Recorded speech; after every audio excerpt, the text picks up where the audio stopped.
Baiklah, di sini saya akan menjelaskan pengertian Streptococcus pneumoniae.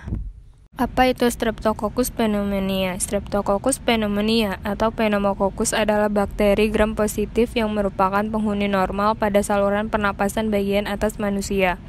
Bakteri ini sering berbentuk bulat hingga lancet atau tersusun dalam berbentuk lantai. Mempunyai simpai polisakarida yang mempermudah penentu tipe dengan antiserum spesifik dan dapat menyebabkan pneumonia, sinusitis, otitis, meningitis, dan infeksi lainnya.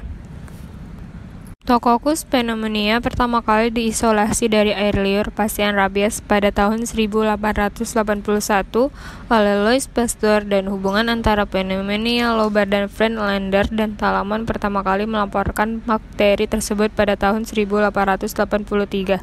Meskipun upaya vaksinasi telah dilakukan sejak tahun 1911, penyakit pneumococcus pertama vaksin tidak diproduksi di Amerika Serikat sampai tahun 1977 dan vaksin konjugasi pertama pada tahun 2000.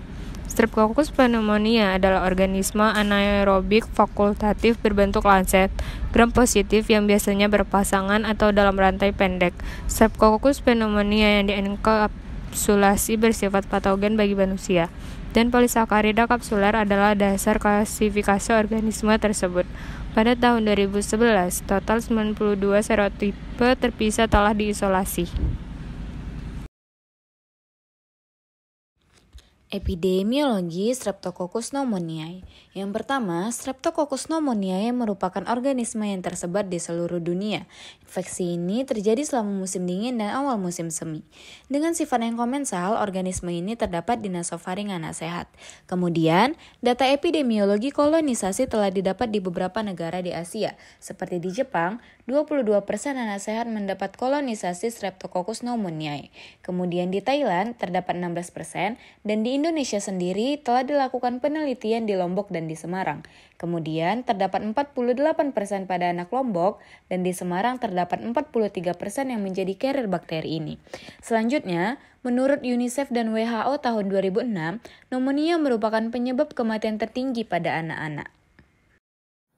Streptococcus pneumoniae adalah kokus gram positif berbentuk lancet.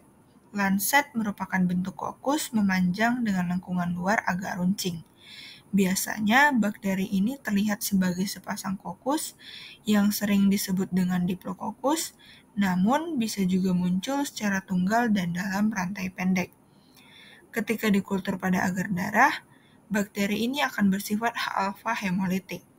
Streptococcus pneumoniae merupakan organisme katalase negatif anaerobik fakultatif yang tumbuh sebagai kokus tunggal. Di sini terdapat sitoplasma dalam strukturnya yang berfungsi untuk membungkus bagian dalam bakteri sekaligus mengatur aliran bahan masuk dan keluar sel. Baik, selanjutnya ada materi patofisiologi atau perjalanan penyakit. Bakteri atau virus seperti Streptococcus pneumoniae, Staphylococcus aureus, dan lainnya masuk ke saluran nafas bagian atas manusia melalui saluran hidung dan mulut. Lalu sebagai bentuk mekanisme pertahanan dalam tubuh yang terjadi adalah peradangan pada alveolus atau parenkim paru. Selanjutnya terbentuklah eksudat atau cairan seperti lendir di dalam alveoli sehingga aliran oksigen ke vena alveolar kapiler terhambat dan dapat mengakibatkan kerusakan jaringan pada paru. Hal ini juga menyebabkan rasio ventilasi perfusi menurun serta saturasi oksigen menurun. Berikutnya ada cara penularan atau patogenesis. Nah, patogenesis ini biasanya melibatkan 3 hal, yaitu ada agen, host, serta environment. Untuk agen, itu adalah bakteri atau virus yang menginfeksi kita. Untuk host, itu adalah orang yang terpapar. Sedangkan untuk lingkungan, itu adalah lingkungan yang berinteraksi dengan host dan agen. Nah, biasanya terjadi penularan suatu penyakit itu karena terjadi ketidakseimbangan terhadap ketiga hal ini. Nah, untuk cara terjadinya penularan terhadap Streptococcus pneumoniae biasanya bisa melalui udara, dari batuk atau bersin, melalui darah, terus melalui permukaan yang terkontaminasi. Di sini saya akan menjelaskan manifestasi ataupun tanda gejalanya. Nah, gejala-gejalanya ini ada beberapa macam. Yang pertama di otak dengan gejala sakit kepala, perubahan suasana hati dan juga kehilangan selera makan. Yang kedua jantung dengan gejala detak jantung terasa lebih cepat, sendi yang terasa nyeri, lambung yang mual hingga muntah, paru-paru dengan gejala batuk berdahak, nyeri dada, hemoptisis ataupun batuk dahak yang disertai dengan darah dan otot, mudah merasa lelah, dan terakhir sistemik yaitu demam tinggi dan juga menggigil. Bagaimana sih cara mendiagnosa Streptococcus pneumoniae? Nah, di sini saya akan menjelaskan beberapa metode untuk mendiagnosa penyakit ini. Yang pertama, metode mikrobiologi konvensional untuk menetapkan etiologi bakteri dengan cara pewarnaan gram dan kultur sputum, serta kultur darah dan cairan pleura.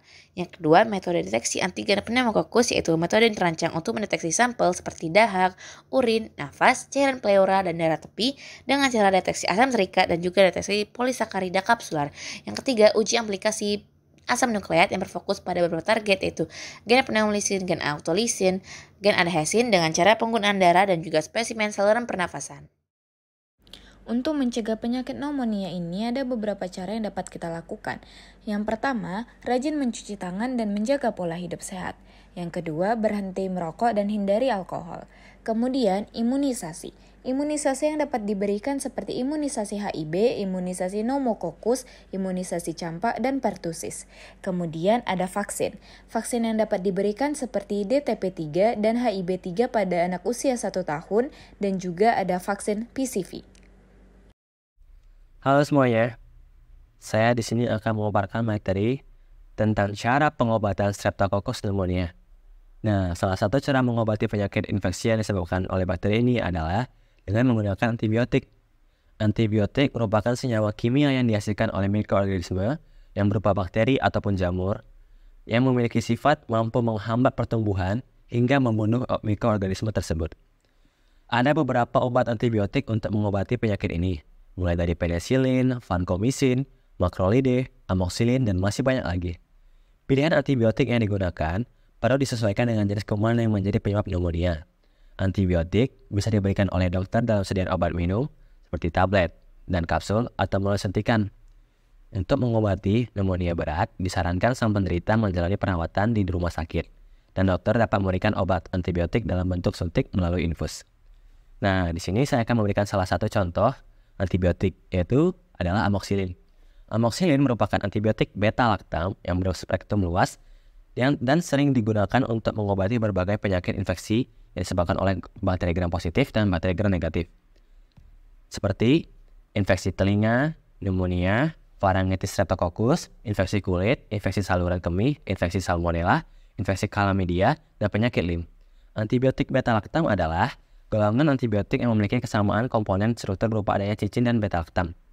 Senyawa ini bekerja dengan menghambat sintesis dinding bakteri dan menyebabkan pembentukan dinding sel yang tidak sempurna dan mengakibatkan terganggunya tekanan osmotik sel bakteri dan kematian sel bakteri. Berikut adalah kesimpulannya. Streptococcus pneumoniae adalah Staphylococcus gram positif yang merupakan penghuni normal pada saluran pernapasan bagian atas manusia. Streptococcus pneumoniae merupakan organisme yang tersebar di seluruh dunia dengan sifat yang komensal. Organisme ini terdapat di nasofaring anak sehat. Bakteri penyebab pneumonia yang banyak ditemukan yaitu Streptococcus pneumoniae. Salah satu cara pengobatan pneumonia adalah dengan cara menggunakan antibiotik yang seperti saya jelaskan tadi, yaitu adalah amoxicillin.